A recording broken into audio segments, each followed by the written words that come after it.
আসসালামু আলাইকুম বন্ধুরা, কেমন আছে? আজকে যাচ্ছি আমি কলকাতা মার্কেট। দুটো টিকিট কেটে নিয়েছি, তা আমি ব্রিজের ওপার হচ্ছি। ওপারে গিয়ে ট্রেন ধরবো, ট্রেনের অপেক্ষা বসে আছি। ফাইনালি ট্রেন চলে এসছে, ট্রেনে উঠে পড়লাম। তো আমার দিদি আমার ভিডিও বানিয়ে দিচ্ছিল। তো খুবই ট্রেনে ফাঁকা ছিল, ওয়েদারটাও আজকে ভালো, ফাঁকায় ফাঁকায় বসে পড়েছি। তো দেখো, মার্কেট যাওয়ার নাম শুনলে আমার তো খুবই ভালো লাগে, এবারে কখন পৌঁছাবো। তো ট্রেনটা আজকে খুবই ফাঁকা ছিল।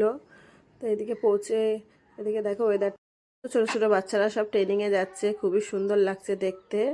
তো ওয়েদারটা আজকে খুবই সুন্দর, গাছের পাতাগুলো ফুলগুলো খুব সুন্দর লাগছে। এদিকে ফাইনালি মার্কেটে পৌঁছে গেলাম আমি। তো মার্কেটে দেখো আমার দিদি এদিকে ব্যাগ দেখছিল, এখানে সব ব্যাগ দেখছিল 100-150 টাকার মধ্যে। তো আমরা এত তাড়াতাড়ি পৌঁছে গেছি, মার্কেট এখনো খুলিনি, সবে মার্কেট খুলছে। তো আমরা এদিকে সব ঘুরছি আমি আর আমার দিদি। তো এখানে নাইটি দেখবো গিয়ে, এখন নাইটি দেখো কালেকশন খুবই সুন্দর, যত দেখছি মনে হচ্ছে কোনটা নেবো কোনটা নেবো না।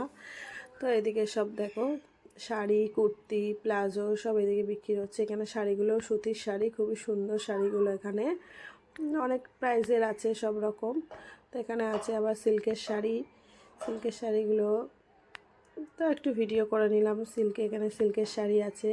তো এদিকে চলে যাব আবার কুর্তির দোকানে, আমি যাচ্ছি ওখানে। তো ওখানে গিয়ে বাচ্চা বড় 3 পিস সব রকম আছে সব।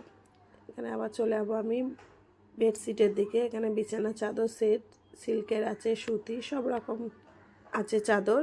তো এখানে দেখো রাস্তার মধ্যে বাচ্চাদের সব রকম কালেকশান আছে এখানে, খুবই সুন্দর। তো আমি চলে যাচ্ছি চুড়িদারের পিসের ওখানে। এখানে পিসগুলো সুতির আছে, এখানে পাকিস্তানি পিস আছে, কাজের মধ্যে আছে। এখানে পিসগুলো খুবই সুন্দর, 1700, 1800, 2500 এরকমের মধ্যে সব প্রাইস। খুবই সুন্দর লাগছে পিসগুলো দেখতে। তো এত ভিড় এখানে, খুব কষ্ট হয়ে গেছে, গরমও হচ্ছিল খুব। তো অনেক কেনাকাটা করেছি, তার দেখাতে পারলাম না এত ভিড়। তো আমরা এবার ট্রেনে উঠে পড়বো, নেক্সট ব্লকে আবার দেখা হবে।